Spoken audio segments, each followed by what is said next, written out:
Pertama, ternyata banyak teman-teman kita, kawan-kawan yang memang betul-betul belajar agama. Yang saya dapat itu berprasangka baik sama Allah itu kunci. Karena ternyata begitu dulu saya nggak tahu dalilnya. Akhirnya begitu banyak duduk sama orang-orang hebat ini dan seterusnya, termasuk Mas Indra yang pernah hadir di sini dan lain sebagainya gitu ya. Ternyata saya jadi tahu. Tahu dalam arti di sini yang betul-betul mendalami, mentafsir, mentadaburi dan lain sebagainya mengenai prasangka baiklah sama Allah. Karena Allah sebagaimana prasangka hambanya. Itu yang pertama yang saya dapat. Karena ketika saya undang, dia bilang kayak, gue udah lost 20 miliar. Dengkul mau ngapain mas? Gue lost 100 juta aja udah mimisan. Gue udah lost 20 miliar, mau ngapain? Kita kalau dengar begitu di depan, terus gimana cara lo? Bangkit. Dia cuma bilang bahwa ternyata kuncinya gue berprasangka sama Allah, benar-benar total. Dan bayangin ya, sekian menit, sekian bulan, sekian detik, dan seterusnya, Allah ganti berkali lipat. Guru saya pernah mengatakan, ini sebagai analogi aja sih ya, nggak masuk ke dalil lebih dalam, tapi ini adalah penyikapan yang positif menurut saya. Ketika lo minta sama Allah, terus tiba-tiba pagi ini subuh, maghribnya baru nanya, ya Allah kan saya udah minta nih, baru kepikir, kok belum ya? Kata guru saya tuh penyikapannya, itu ibarat kayak, lu dimundurin lagi sehari. Harusnya lu suksesnya besok, lu dimundurin lagi sehari. Bayangin ketika 30 hari, selama sebulan, 30 kali kita ngeluh dan berprasangka buruk, berarti kan dimundurin sebulan.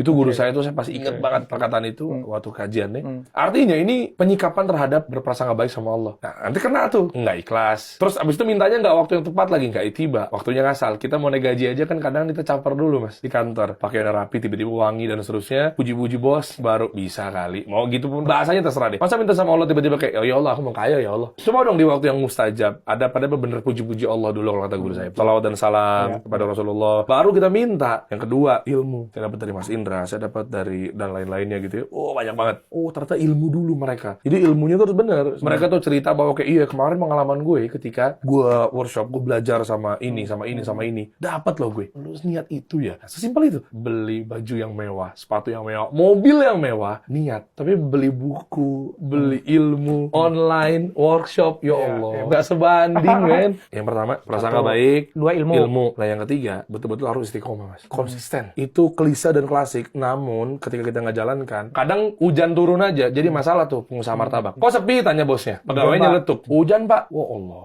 Yang ketiga ini yang istiqomah ini yang berat, mas. Istiqomah itu betul-betul kita berjalan konsisten, nggak kendor. Oke lah, kendor pasti ada. Balik lagi.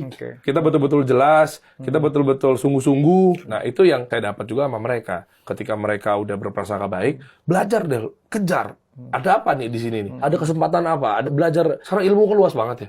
Cuma ya bedakan teman-teman yang antara yang gratisan sama yang tidak gratisan itu beda loh. Maksudnya kan ada kalanya juga yang berbayar itu kan effortnya kan kadang juga ustadz kita sebenarnya buku-bukunya tuh dibeli itu tuh jerih payah loh sebetulnya. Mereka punya ilmu. Terus orang-orang yang sekolah sampai ke luar negeri dan seterusnya itu belajar. Saya pernah ikutan workshop gratis Mas Subiakto. Lewat 3 harinya lewat. Gara-gara saya nggak tahu ternyata saya udah daftar yang gratisan. Tuh manusia tuh begitu. Kok nggak ada di Zoom dia?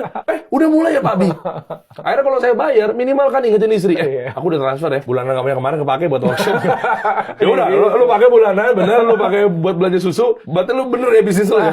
Insyaallah. Tenang ya. Ini aku lagi ikhtiar. Istri nggak marah minimal.